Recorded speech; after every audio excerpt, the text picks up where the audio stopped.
ইমানদার। 1 নম্বরে যারা দুনিয়ায় নামাজ কায়েম করে, 2 নম্বরে সম্পদ থাকলে যাকাত দেয়, 3 নম্বরে যারা রুকুকারীদের সাথে রুকু করে, তার মানে জামাতে হাজির হয়ে যারা নামাজ পড়ে।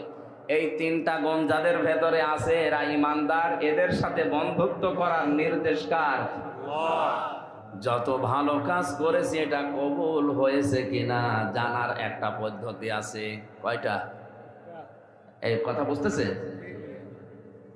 আমার জীবনের এই ভালো কাজগুলো আসলে আল্লাহর দরবারে কবুল হয়েছে কিনা জানার পদ্ধতি বললাম কয়টা? হ্যাঁ, একটা। 4টা বলছে কি? এ পদ্ধতির ভেতরে আল্লাহ কোরআনে কারীম জানিয়েছে, তুমি যদি মানুষের সাথে হাসি মুখে কথা বলো, ভালো ব্যবহার করো, যদি তোমার এই আচরণটা শুরু হয়, মানব সমাজে বুঝবে তোমার জীবনের ইবাদত কবুল হয়ে গেছে। আর যদি কর্কশ ভাষী হয়, মানুষের সাথে কথা বললে গরম দিয়ে কথা বলে, ওর আচরণ ভালো নাই, রূঢ় রুষ্ট কর্কশ, বুঝতে হবে ওর জীবনের ওই ভালো কাজগুলো এখনো আল্লাহ পছন্দ করেনি। কথা যদিও আমি নরম ভাষায় বলেছি, এটা যে কত ওয়েটওয়ালা কথা, কত ওজনওয়ালা কথা, যাদের মাথায় মগজ আছে তারা টের পাচ্ছেন। আমার জীবনের ভালো কাজগুলো কবুল হয়েছে কিনা আল্লাহ নিজে জানিয়েছেন। যখন তোমার আচরণ মানুষের সাথে ভালো হবে, তুমি দেখবে যে ভালো হচ্ছে, বুঝবে আপনার জীবন আল্লাহর কাছে ভালো লেগেছে। মানুষের জীবনে সফলতা বেশি দিন বেঁচে আছে না। মানুষের জীবনের সফলতা বেশি দিন ক্ষমতায় আছে না। 4-5টা বিয়ে করেছে আমার কুষ্টিয়ার, আর 7টা বিয়ে করে সংসার চালাচ্ছে। আরো কয় বিয়ে করিস?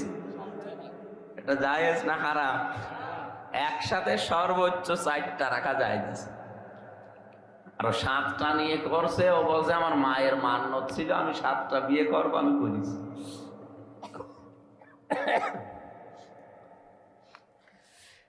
বেশি বিবাহ করা এটা সফলতা না। কোরআনে কারীমের আয়াত কত নম্বর বলেছিলাম? সূরা আলে ইমরানের 185 নম্বর আয়াতে আল্লাহ জানিয়েছেন, কুল্লু নাফসিন যায়িকাতুল মাউত ওয়া ইন্নামা তুওয়াফাউনা উজুরাকুম ইয়াওমাল কিয়ামাহ ফামান যুহজিহা আনিন নার ওয়া উদখিলাল জান্নাতা ফাকাদ ফাজ। সবাইকেই মরা লাগবে। মরণের পরে তার উজরত, তার পারিশ্রমিক, তার পাওনা আমি প্রত্যেককেই পুরাপুরি করে দিয়ে দেব। ওই লোকটার জীবন তো সফল, যাকে আল্লাহ জাহান্নামের কাছ থেকে আস্তে আস্তে সরিয়ে জান্নাতের দিকে এগিয়ে দিচ্ছে। এই লোকটার জীবন সফল। আল্লাহ ভালোবাসলে, বন্ধু হিসাবে গ্রহণ করলে প্রথম কাজ কি তার? দুনিয়ায় নিয়ম নীতি যে আছে মানুষের বানানো, এগুলো আল্লাহর ভাষায় যেহেতু অন্ধকার, এই অন্ধকার থেকে তাকে আস্তে আস্তে বের করে নিয়ে আলো মানে ইসলাম, আলো মানে আল্লাহর পাঠানো কোরআন, এই কোরআনের দিকে এগিয়ে যাকে দেয়, বুঝবেন আল্লাহ তাকে বন্ধু হিসাবে গ্রহণ করেছেন।